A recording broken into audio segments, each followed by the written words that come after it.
Hello friends, welcome to Marathi story diary official YouTube channel. मागच्या भागात आपण पुनर्विवाह भाग 18 बघितलेला। आज आपण भाग 19 बघणार आहोत। तुम्हाला हा व्हिडिओ आवडल्यास व्हिडिओला नक्की लाईक करा, शेअर करा आणि ह्याच्या पुढचा भाग लवकरच तुमच्या भेटीला येईल तो लवकरात लवकर पाहण्यासाठी चॅनलला नक्की सबस्क्राईब करून ठेवा। चला तर मग सुरुवात करूया। मागच्या भागात आपण पाहिले की सकाळचे 5 वाजता स्नेहलला जाग येते। डोळे उघडताच समोर शांतगाढ झोपलेला प्रकाश दिसतो। ती एकसारखी त्याला बघत असते। आज का कुणाक ठाऊक त्याच्यावरून तिची नजरच हटत नव्हती। छातीच्या भारावर उपडा झोपलेला रात्रीची धुंदी अजूनही त्या बंद डोळ्यात असलेला त्याच्या दाट केसातून बोट फिरवण्याचा मोह तिला आवरत नाही आणि ती हळूच आपले बोट त्याच्या केसात टाकून हलकेच त्याच्या गालावर आपले ओठ टेकवते। तसा तो चुळबुळ करायला लागतो आणि स्नेहल लगेच घाबरून त्याच्या केसातून हात बाहेर काढीत बाजूला होते आणि स्वतःवर हसायला लागते। बाजूला पडलेले कपडे अलगद उचलून ती घालते आणि एक शॉल अंगावर लेपटून ती बाहेर निघते। हॉटेलच्या समोर उंच उंच देवदार वृक्ष असतात। त्यातून एक पायवाट आत जाते, तिथे हिडंबा टेम्पल असते। स्नेहल त्या पायवाटेने आत जात एका बाकावर बसते। बाहेरचं थंड वातावरण खूप आल्हाददायक असते। त्यात पहाडी एरिया, सभोवती उंच उंच झाड, मध्येच अंगावरून जाणारी शीतल लहर शिरशिरी आणीत होती। स्नेहल डोळे बंद करते आणि तिला कालची रात्र आठवते। तसे गाल आरक्त होऊन चेहरा लाजेने चूर होतो। रात्रीच्या आठवणीत रमत किती घाबरले होते रात्री, पण मनात पक्क ठरवलं होतं आज काहीही झालं तरी मागे हटायचं नाही। प्रकाशजी जसे जवळ आले तशी अंगावर एक शिरशिरी आली। कळत नव्हतं मी घाबरत आहे की लाजत आहे। आणि प्रकाशजींनी घेतलेला तो पहिला किस, प्रेम एवढं सुंदर असतं हे कालच कळलं। घाबरत घाबरत प्रकाशच्या मिठीत गेलेली मी कशी त्यांच्या मिठीत विरघळली आणि कशी त्यांच्या रंगात रंगत गेली माझं मलाच कळलं नाही। पूर्ण रात्र असं वाटत होतं जणू मी फुलांनी लगडलेल्या झाडाला पकडून त्याच्या खाली उभी आहे आणि दवबिंदूंनी भरलेली त्या फुलांचा जणू माझ्यावर वर्षावच होत आहे। प्रकाशजींचा स्पर्श जणू गुलाबाचे फूल हळुवारपणे सर्वांगाहून फिरत राहणे असा होता। आजपर्यंत मी या स्वर्गसुखाला मुकले होते। आपल्या भयानक अनुभवाला एवढं कवटाळून ठेवलं होतं की प्रेमाची परिभाषाच विसरून गेली होती आणि स्वतःच्या भीतीमध्ये प्रकाशजींना पण त्रास दिला। पण आता नाही, आता मी माझी फॅमिली कंप्लीट करेन। मी, प्रकाशजी आणि पिऊ, आमची कंप्लीट फॅमिली। तेवढ्यात तिच्या लक्षात येतं, उफ, किती वेळ झाला मी बाहेर येऊन। प्रकाशजी उठले असेल आणि उठले की आधी मला शोधेल। गेलं पाहिजे स्नेहल, लवकर। तशी स्नेहल लवकर शॉल सांभाळत तिथून निघते। सकाळचे 7 वाजता प्रकाशला जाग येते। आळस देत तो उठतो। बाजूला स्नेहल नसते, बाथरूममध्ये गेली असेल। चोळामोळा झालेली बेडशीट बघून त्याला रात्रीची आठवण होते आणि त्याच्या चेहऱ्यावर पुन्हा हास्य फुलते। आज कितीतरी दिवसांनी, नाही पहिल्यांदा त्याने त्याच्या मनासारखा मधुचंद्र साजरा केला होता आणि त्या स्नेहलने सुद्धा त्याला योग्य साथ दिली होती। त्याला वाटलं होतं एका विशिष्ट वेळी स्नेहल कदाचित माघार घेईल, पण तसं काहीही झालं नाही। तो इकडे तिकडे बघत ही स्नेहल गेली कुठे? तो बाथरूमचा दरवाजा नॉक करीत, स्नेहल कुठे आहेस तू? किती वेळ झाला पण कसला प्रतिसाद नाही। दरवाजा तर उघडाच होता। तो कालची रात्र पुन्हा आठवतो आणि टेन्शनमध्ये तो लगेच अंगावर कपडे चढवतो आणि घाबरून स्नेहलला इकडे तिकडे शोधू लागतो, पण स्नेहल कुठेच नव्हती। आता मात्र प्रकाशच्या पायाखालची जमीनच सरकते। आठवायचा प्रयत्न करतो, स्नेहल काल खुश तर होती ना की घाबरलेली? पण प्रकाशवर रात्री प्रेमाची एवढी धुंदी चढली होती की तिला तिचा रात्रीचा चेहराच आठवत नाही। लगेच पाय चप्पल चढवतो आणि बाहेर निघतो। रिसेप्शनवर येऊन तिथल्या मुलाला, आपने मेरी वाइफ को देखा क्या? त्यावर मुलगा, नहीं साहब, मैं तो अभी आया हूँ। प्रकाश इकडे तिकडे विचारतो पण कुणालाच काही माहिती नसते। आता मात्र प्रकाश खूप जास्त टेन्शनमध्ये येतो आणि इकडे तिकडे बघत असतो। समोरून येणारी स्नेहल त्याला असं घाबरलेलं बघून, पॅनिक झालेलं बघून घाबरून जाते। मनात, काय झालं, प्रकाशजी इतके घाबरले का दिसत आहे? घरून फोन वगैरे तर नाही आला ना? कुणाला काही झालं तर नसेल ना? नाना तऱ्हेचे विचार तिच्या डोक्यात येतात आणि टेन्शनमध्ये स्नेहल धावत प्रकाश जवळ येते। प्रकाश स्नेहलला बघताच तिचे दोन्ही खांदे पकडून भीतीने थरथरत, कुठे गेली होती, का गेली अशी एकटी, मला आठवत का नाही, घाबरून तिच्या डोक्यावरून हात फिरवून चेहऱ्यावरून हात फिरवत, तू ठीक तर आहेस ना, रात्री तुला त्रास झाला का, मी तुला त्रास दिला का, काही असेल तर सांग मला, मी पुन्हा असं काही होऊ देणार नाही, प्रॉमिस करतो, पण तू मला सोडून कुठेही जाणार नाही. कधीच जाणार नाही, बोल ना, नाही जाशील ना. त्यावर स्नेहल प्रकाशचे दोन्ही हात जो तिचा चेहरा पकडून होते ती आपल्या हातात घेत, प्रकाशजी आपण आपल्या रूममध्ये जाऊ, आपण हॉटेलच्या बाहेर उभे आहोत, सगळे आपल्याला बघत आहेत. स्नेहलचा नॉर्मल स्वर ऐकून तो शांत होतो. दोघेही आपल्या रूममध्ये येतात. एव्हाना प्रकाश समजून तर जातो की स्नेहल ठीक आहे, कुठे गेली होती तू. त्यावर स्नेहल समोरच गेली होती, ते हिडंबा टेम्पल आहे, तिकडचं नेचर खूप सुंदर आहे म्हणून गेली. त्यावर प्रकाश, अगं पण मला सांगून जायचं ना. त्यावर स्नेहल, प्रकाशजी तुम्ही खूप गाढ झोपले होता, माझी तुम्हाला उठवायची इच्छाच नाही झाली. त्यावर प्रकाश थोडं अडखळ, स्नेहल एक विचारू. त्यावर स्नेहल, बोला ना. त्यावर प्रकाश थोडं इकडे तिकडे बघत, स्नेहल तू ठीक आहेस ना, मी तुला रात्री म्हणजे ते स्नेहलच्या चेहऱ्यावर नजर रोखत, मी तुला त्रास तर नाही दिला ना. स्नेहल बघते, प्रकाश खूप सिरियसली हा प्रश्न विचारत आहे. त्याच्या डोळ्यात उत्सुकता आणि काळजी दोन्ही दिसते. खरं तर स्नेहलला या विषयावर बोलणं ऑकवर्ड होते, पण प्रकाशची काळजी समजून ती त्यांचे हात आपल्या हातात घेत ऑकवर्डनेसमुळे नजर खाली ठेवत, प्रकाशजी जी चिंता तुम्हाला सतावत आहे तसं काहीही नाही, मला कसलाच त्रास नाही झाला, उलट. स्नेहल बोलायला थोडी अडखळते, पण प्रकाश उत्सुकतेने, उलट काय. त्यावर स्नेहल, उलट तुम्ही मला प्रेम काय असतं हे सांगितलं, प्रेम इतकं सुंदर असतं हे पहिल्यांदा मला काल कळलं. एवढं ऐकताच न राहून प्रकाश स्नेहलला घट्ट मिठी मारत, तू दिसली नाही तर किती घाबरलो होतो मी, मला वाटलं काल रात्रीमुळे तुला पुन्हा तो फोबिया अटॅक आला आणि तू कुठेतरी दूर निघून गेली. स्नेहलला त्याच्या आवाजात भीती, काळजी, तिच्यापासून दूर जाण्याची अस्वस्थता जाणवत होती. तिला कळतं प्रकाश आपण जेवढं समजतो आणि तो जेवढं दाखवत नाही त्यापेक्षा कितीतरी पटीने जास्त प्रेम करतो. याने भारावून जात स्नेहल त्याच्यावरची पकड घट्ट करीत गहिवरून, प्रकाशजी मी तुम्हाला सोडून कधीच नाही जाणार, कुठेही नाही जाणार. गहिवरल्या स्नेहलला बघून प्रकाश आपली मिठी अजून घट्ट करतो. दोघेही स्पर्शातून एकमेकांच्या मनात काय चाललंय ते ऐकत होते. दोघांनाही स्वतःपेक्षा समोरच्याची जास्त चिंता वाटत होती. प्रकाश मिठी सैल करीत स्नेहलकडे प्रेमाने बघतो. तिचे चेहऱ्यावर येणारे केस बाजूला करीत हलका तिचा चेहरा आपल्या समोर धरतो आणि तिच्या ओठांवर आपले ओठ टेकवतो. नेमकं त्याच वेळी प्रकाशचा मोबाईल वाजतो. त्यावर प्रकाश वैतागून, आता कोण कडमडलं. मोबाईलवर प्रीतीचे नाव बघून, ही प्रीती आता कशाला फोन करीत आहे. त्यावर स्नेहल हसत, प्रकाशजी कॉल रिसीव्ह तर करा, तेव्हाच तर कळेल ना. त्यावर प्रकाश, यार हे लोक सुखाने हनीमून सुद्धा करू देत नाही. तो बडबड करीत कॉल रिसीव्ह करतो. हॅलो प्रीती. त्यावर प्रीती, दादा कसा आहेस. त्यावर प्रकाश, मी ठीक आहे आणि स्नेहल पण ठीक आहे. त्यावर प्रीती, काय काय बघितलं तिकडे. त्यावर प्रकाश, बरंच काही बघितलं, मी तुला पिक सेंड करतो.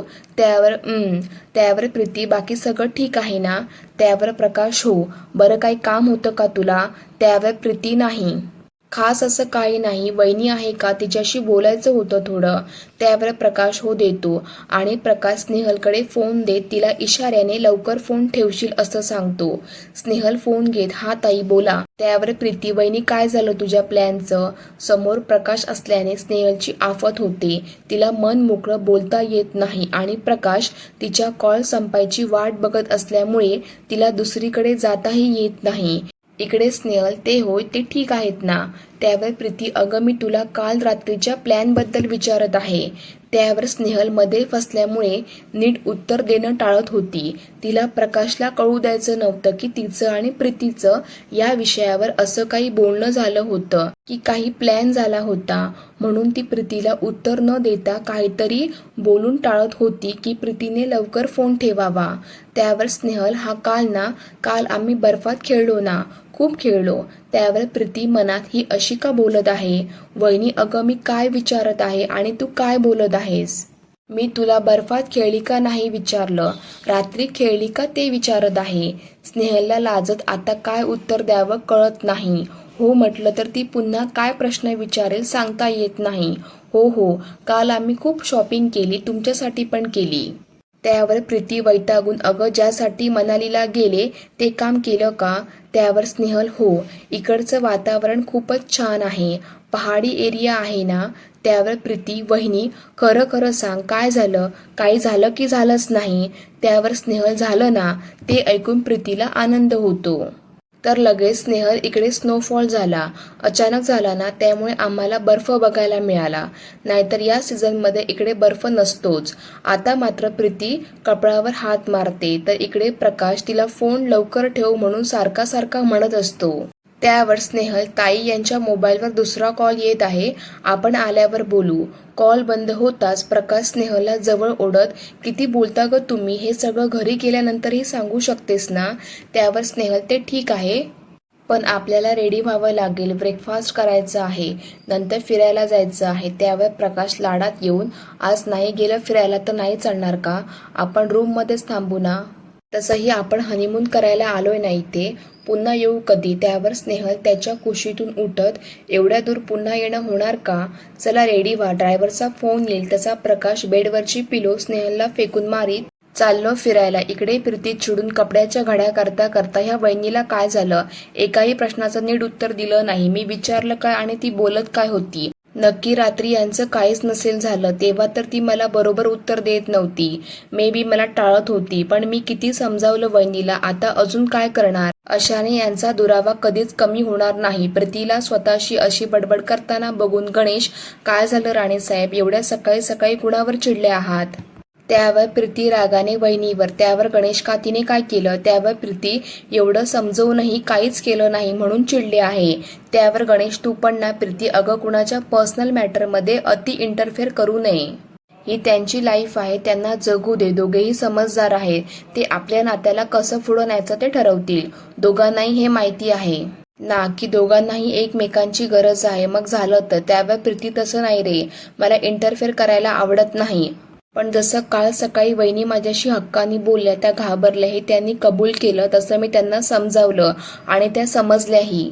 त्या काल रात्री स्वतःहून प्रयत्न करणार होत्या म्हणून मी विचारलं तर काय बिघडलं? हो म्हणायचं, नाहीतर नाही म्हणायचं होतं. मी काय त्यांना रागवणार नव्हते, पण माझ्या एकाही प्रश्नाला नीट उत्तर दिलं नाही. मी विचारते एक आणि त्या बोलत होत्या एक, म्हणून मला राग आला. त्यावर गणेश एक मिनिट काय म्हणाली तू? त्यावर प्रीतीनं समजून काय म्हणाली मी? त्यावर गणेश तू आता म्हणाली ना की तू विचारत एक होती आणि स्नेहल काही वेगळंच उत्तर देत होती. त्यावर प्रीती हो ना, म्हणून तर चिड आली मला. त्यावर गणेश तू कॉल केला तेव्हा प्रकाश होता का तिथे? त्यावर प्रीती हो, मी त्याच्याच मोबाईलवर फोन केला होता. त्यावर लगेच गणेश अगं वेडे, मग काल रात्री त्यांचा हनीमून झाला, एवढी साधी गोष्ट तुला नाही कळाली? त्यावर प्रीती गोंधळून तुम्ही कशावरून म्हणताहे? त्यावर गणेश अगं प्रीती, जेव्हा काही झालं नाही तेव्हा स्नेहलने तुला सगळं सांगितलं ना, काल ते दोघे पहिल्यांदा जवळ आले आणि तू म्हणते स्नेहल प्रकाश समोर तुला रात्रीचा प्रसंग सांगेल, शरम वगैरे नावाची वस्तू आहे की नाही? जेव्हा ती सरळ सरळ उत्तर देत नाही तेव्हाच तू समजून जायला पाहिजे होतं. त्यावर प्रीती खुश होत गणेशला बिलगते. खरंच गणेश यांचं सगळं ठीक झालं असेल, काल त्यांचा खरंच हनीमून झाला असेल ना? त्यावर गणेश त्यांचा झाला की नाही हे सांगू शकत नाही, मला अशीच बिलगून राहिली तर आता आपला नक्की होऊ शकतो. त्यावर प्रीती लगेच त्याच्यापासून दूर होत तुला चावटपणाशिवाय दुसरं काही सुचत नाही. त्यावर गणेश चोर तो चोरवर ते शिरजोर, स्वतःच अपेक्षा ठेवून जवळ यायचं आणि मी सरळ बोललो तर मी चावट, वा रे वा, चांगलाच जमाना आहे. त्यावर प्रीती डोळे काढून बघत काय म्हणाला तू? मी अपेक्षा ठेवून जवळ आली. त्यावर गणेश मनात आता आपली काही खैर नाही, जा ना, तुम्हाला ऑफिसला जायचं आहे, आज डबा मिळेल की तसंच जावं लागेल? तशी प्रीती घडीकडे बघत बाप रे, सकाळी सकाळी किती लवकर वेळ निघून जातो.